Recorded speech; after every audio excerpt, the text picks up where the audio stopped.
It's me Reema. Payasam, മന്തി, cake, wow അടിപൊളി. അപ്പോൾ എല്ലാവർക്കും ഹാവ് എ നൈസ് ഡേ. ഇതെല്ലാം കൂടി ഒരു ദിവസം വരണമെന്നുണ്ടെങ്കിൽ അന്നത്തെ ദിവസം സ്പെഷ്യൽ ആയിരിക്കില്ലേ? യെസ്, ഇന്ന് ഞങ്ങളുടെ ജിതുക്കുട്ടിയുടെ ഹാപ്പി ബർത്ത്ഡേ ആണ്. ഞങ്ങളുടെ ജിതൂസിന് 6 വയസ്സായി. മാഷാ അല്ലാ. ഇയാളാട്ടോ എൻ്റെ വീട്ടിലെ ഫസ്റ്റത്തെ പേരക്കുട്ടി. ഇയാളെ കാണാൻ വേണ്ടി കട്ട വെയിറ്റിംഗ് അടിച്ചൊരു സമയം ഉണ്ടായിരുന്നു 6 വർഷം മുന്നേ ഇതേ ദിവസം. അന്ന് സംഭവിച്ചത് എന്താണ്?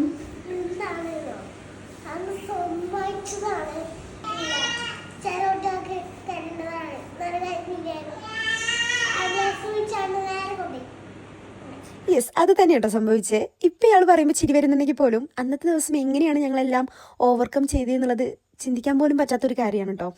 സൂപ്പർ ഹീറോ ആയിട്ടുള്ള ജിതൂസിന് സ്പൈഡർമാൻ തീമിലുള്ള കേക്കാട്ടോ അവൻ്റെ മമ്മ സെറ്റ് ചെയ്തിട്ടുള്ളത്. കേക്ക് ബേക്കർ ആയിട്ടുള്ള മമ്മ ഉണ്ടായാലേ ഇതുപോലെയുള്ള സ്പെഷ്യൽ ഡേയ്സ് നമുക്ക് കുറച്ചുകൂടെ സ്പെഷ്യൽ ആക്കാം. അപ്പോൾ അത്രയേ ഉള്ളൂ. Stay tuned for the next video. By.